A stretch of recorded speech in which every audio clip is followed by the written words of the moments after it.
সমাজের কিছু ছেঁচড়া পোলাপানের জন্য আজকে আমাদের গেমটা শেষের পথে। মানে কিছু যদি কেউ ব্যাক নেয় কিংবা কোনো কিছু যদি হয় তাহলে বলবে যে আমাদের ওল্ড লিজেন্ড আর নাই, বাংলাদেশের গর্ব নাই, মালোমান নাই।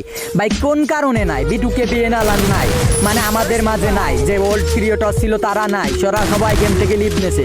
কিসের জন্য লিভ নেছে জানিস? আগে যেখানে একটা গেম প্লে ক্রিয়েটরের ভিডিওতে ভিউ হতো 1 লাখ 2 লাখ 3 লাখ 1 মিলিয়ন করে ভিউ হতো, এখন 30কে 20কে 10কেও করে হয় না। কিসের জন্য হয় না জানিস? তোরা একটা মেয়ের আইডি পেলেস পুরা ধুরা সাপোর্ট করিস, মানে সে মেয়ের মনে একবারে বউ ভাবিস নিজের, মানে মেয়েদেরকে পাইলে তোদের মাথায় আর কাজ করে না। ভাই কিসের জন্য? যারা ভালো গেম প্লে করে তাদেরকে একটু সাপোর্ট কর, তাদের ভিডিও দেখ।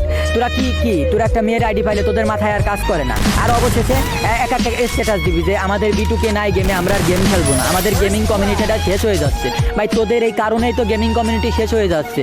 যার গেম প্লে নাই, টিকটকে 2 দিন হলো না একটা মেয়ে আইছে, তার গেম প্লে বলতে কিছু নাই, ইউএমপি যে যাতা মারে 6 দিনে 6000 ফলোয়ার্স বানাইছে, কেমনে কি?